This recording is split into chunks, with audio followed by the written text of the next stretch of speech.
Davis, welcome to the latest episode of Cut to the Chase. Episode number 46, and today we're talking hacks. Not really hacks, actually. We are talking what can you do over and above when you list a property. Because, hey, let's face it, everyone does the same. Go on TradeMe, real estate, one roof. If you're good with VPA, you pay to be on page one. Everyone does that or should be doing that, right? There's a couple of things I've been doing recently, though, and I was talking to my team this morning, and I saw you picking your hairs up, and I thought maybe those are things that not everyone does.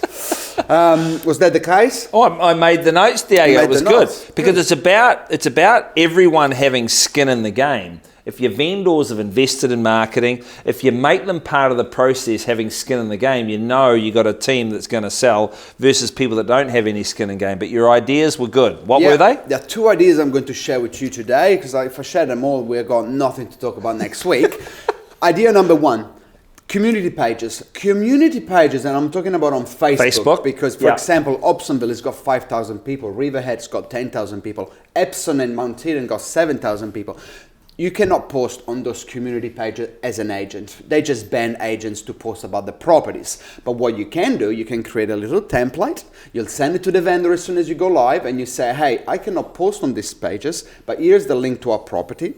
If you're smart, you send a link from your own website so that if people click on it, they get retargeted. But we talked about that in the past. Yes. Regardless of that, you send them the link of the property that we just listed, their property. You send them the links of the community pages relative to where they live, and I've got a list of about 40 of them. I spent a bit of time, so you just copy paste the one that are relative. So if they're in Mount Eden, send them the one that they're from Mount Eden, Epsom, blah blah blah, and then just say, if you wouldn't mind, can you post yourself, because it's going to benefit the property, and guess what, it's going to benefit you as an agent as well, because that's the only way to see your name on those community pages. Now the vendor then appreciates that. It's 5 minutes it takes them, 2 minutes, 1 minute.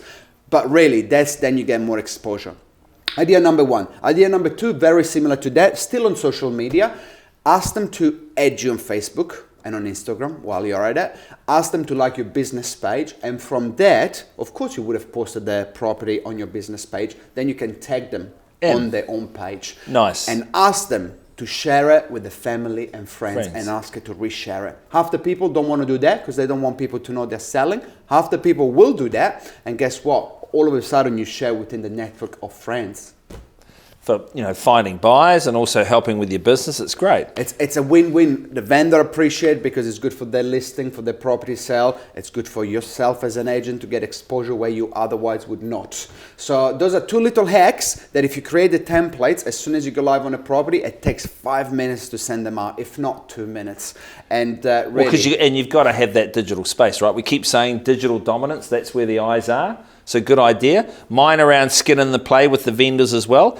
Get them to set up your open homes for you. Turn the lights on, open the doors. Mr. and Mrs. Seller, so when I turn up, I'm ready to sell. If someone turns up late to the inspection, I'm not worrying about having to close lights and shut down doors. I get to sell the property, I get to leave the home and pass the property back to you.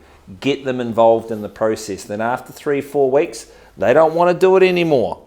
Absolutely. And as well, it just means that you can run to the next open homes. But like you said, if somebody's that late, you're not turning off the lights and all of that. And you're upsetting the buyer going, oh, you haven't got time for me. Typical agent, right? No, I turn up, sell, I leave, hand the property back. And then you have the added benefit of having a one-on-one meeting with your vendor. And look, at the end of the day, as you say, the vendor doesn't want to do that every weekend. They'll get tired faster. So it's all part of it. Working as a team. Yep. Hey, thanks for watching. We'll see you next week on Cut to the Chase.